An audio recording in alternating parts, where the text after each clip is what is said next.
All right, everybody. This is chapter 21 for the honors kids and 28 for the college prep kids, but it's the exact same content because this is about nuclear chemistry. And ever since my trip in 2008, I like to start off this chapter with a little history lesson.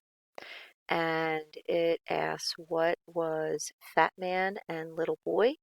And some of you know that they were the two atomic bombs dropped in Japan to end World War II by the United States. And what two cities were they dropped on? Yep, they were dropped on Hiroshima, and Nagasaki. So in 2008, I traveled with the People to People organization to go to Japan with 40 students, and we set sail from, not sail, we took a plane from Los Angeles, and we landed in Tokyo and got to do cool things like see Mount Fuji. And we went to the entertainment districts in Kyoto where you'll see lots of the arts, anime, manga, the geishas, all of that. Um, and then we traveled a little bit more and flew to Nagasaki. Okay, so here is Hiroshima, a coastal town, and Nagasaki as well. And we went to Nagasaki because they were a little bit friendlier and more apt to American tourists. And the night before, we went to the Atomic Bomb Museum and started to tour everything there. Our Japanese guide was asking me, like, are you nervous about going to Nagasaki tomorrow? And I said, no, I'm not nervous. I believe it's safe. I'm sure that, our people to people wouldn't let us go there if there was any kind of radiation. He goes, no, no, no, not because of the radiation. Yeah, all that stuff is fine. He goes, are you worried because you're an American and you're going to a city that your country bombed all those many years ago? And I kind of stopped and thought and said, no, I wasn't worried until now. And that was my American privilege showing because I didn't really think that it would impact me. Well, Nagasaki is completely rebuilt at this point, but like I said, it is this beautiful coastal town. And yes, these are pictures that I took while we were there. And it was one of like 8 cities that was chosen because of its location. And there were like these natural cliffs that surrounded, kind of like over here on this side, like further up the hill. This is down here. And then the port city over here, and then down the way a little bit was where the Navy fleet was operated and building all of these different kinds of naval ships. So we go to the city of Nagasaki and go through these cliffs. And as we go through, um, we stop at this Nagasaki Peace Park. And you just keep seeing this word peace over and over and over again. Okay, there's Peace Hall. There are all these different kinds of museums that basically just talk about peace. And the only time you see the word atomic is going to be when they talk about the Hypocenter, which is where it was actually detonated, and the Atomic Bomb Museum. But everything else is peace, peace, peace, peace, peace. And then I want to point out here, just because, I'm a chemistry teacher, notice all of these things are in meters and they're not talking about half miles or anything like that. So, yeah, metric. So we go to this Nagasaki Peace Hall, and I start seeing all this stuff written in English, and I'm like, this is so weird. Like, I can't believe that I'm seeing English here. It just seems so odd. And then I recognize the Lions Club, which is like a Rotary Club from the United States. And if you take a closer look at the statue, All of this over here is written in English. It has the peaceful dove over here, and over on this side, everything is written in Japan, and it has all these paper lanterns. Okay, those paper cranes that are strung together. And if you know anything about the 1,000 paper cranes, if you string them together and make 1,000 of them, your wishes are supposed to be granted. So that is what Japanese school children wish for. They are everywhere. And there's just thousands and thousands of these paper cranes right next to all of these very dark and scary and somber memorials and lots of black, and it's just such a contrast to what you see, because you see all these beautiful, bright, happy, shiny um, rainbow cranes, and it was very unsettling and very unique.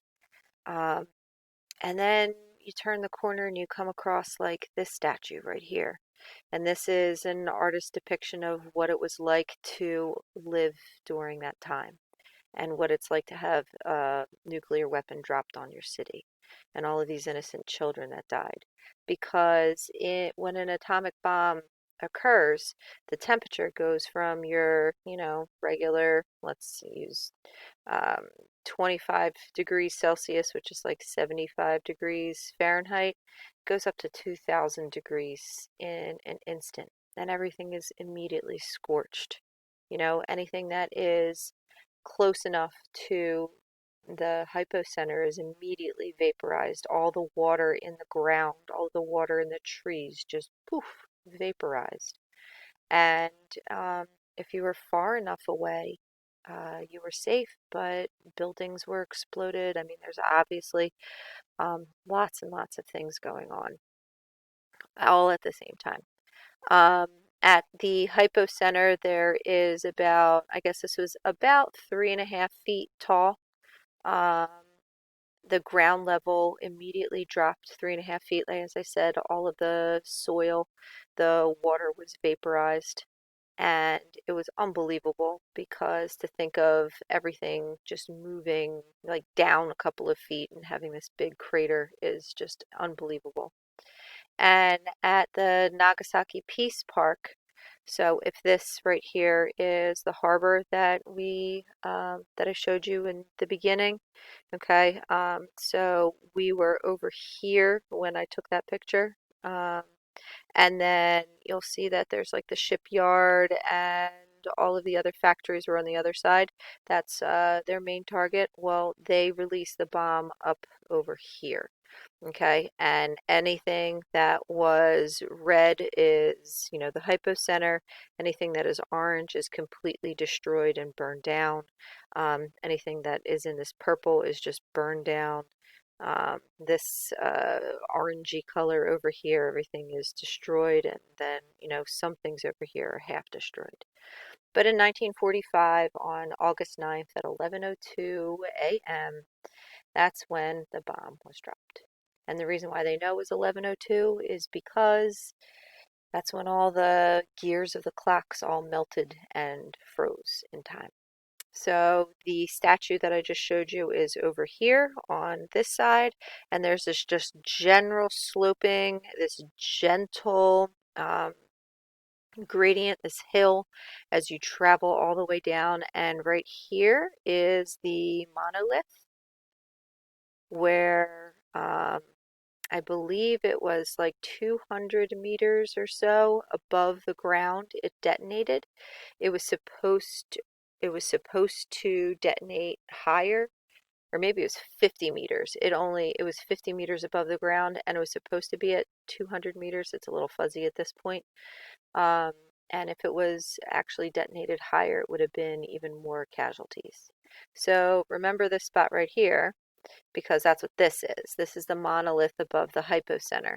And you'll see that there are these giant um, granite blocks that are right here, and this great big spire in the center. So if you look at a drone footage, this is what it would look like. Anybody recognize this symbol? Forever radioactive.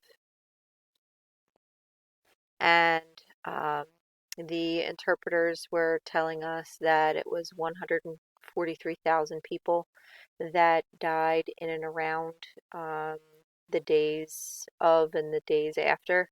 And this number was multiplied by three for the amount of Koreans that died because the Japanese had enslaved a lot of Koreans. And that is a lot of people that died because of everything that happened with World War II. Um, oh, my apologies. So when we left the Hypocenter, I just found that there was always some very interesting lost in translations, like be exposed to radiation. But everything is in English, and I can't imagine like going to the World Trade Center up in New York City and seeing everything there written in Arabic and in different languages. So I thought it was very incredible. And then we went into the Nagasaki Atomic Bomb Museum and spoken. Well, we saw like all different kinds of pictures and artifacts, and we weren't really allowed to take pictures inside. I snuck this one before I kind of was the obnoxious American, got in trouble, and you can see here my chucks in the reflection. But it was really a surreal experience. They talk about the timeline. Nothing in the timeline says anything about Pearl Harbor. So when I asked, like, what was the cause of this for America to do this, what they're taught is that there was just a large disagreement because we were allies at the beginning of the war. And we were talking about how we were always talking about Pearl Harbor here in the United States. And then at the end, we met with this lovely lady here. Her name is Estuko Nagano, who was very brave and talked about um, her story when she was 9 years old in 1945. Um, she lived through the bombing. She was actually in a disagreement with her mother. And if this was Nagasaki on the one side of the cliff, remember how I said it was a cliff? She went to go visit her aunt and stay there overnight. And she was coming back the morning of at 11 a.m. And as she's like bicycling up through the path, she sees a large flash of light on the other side of the cliff. She walks over the cliff on her bike and she just sees destruction and chaos. And when she goes to her house, she sees her father holding her brother, and all of his skin is burned and melting off, and they shortly died thereafter. Her mother and her sister were in the house, and just like that, in one day, she was an orphan. She talks about the problem she had with the radiation and how she was unable to have children, and her family pretty much ended with her. And the same thing with everyone that she knew. And we thanked her profusely for coming to speak to us and asked why. Why do you do this? Why do you talk to us and cry and go through all this? And she said, because I don't want anybody else to ever do this. So I will look at, the innocent children of my enemy, and I will hope and I will pray that I can help educate them to knowing that there are real people and real casualties of war. So she had us promise to go home and tell her story. And I am honored that I get to tell her story to at least 100 students every single year. And I ask all of my students, please tell one person, show them the pictures, show them the slides, show them what's going on, because this is the side of nuclear weapons that they don't tell you about. It is it is my honor to share her story. It is, I think, my duty as an educator to not only teach you the science, but to teach you the ethics of using science. So that is my trip to Nagasaki. And in my notes and on the website, I linked the Nagasaki Atomic Bomb Museum website, and you can visit that and look for all kinds of updates and other kinds of survivor stories. There you go.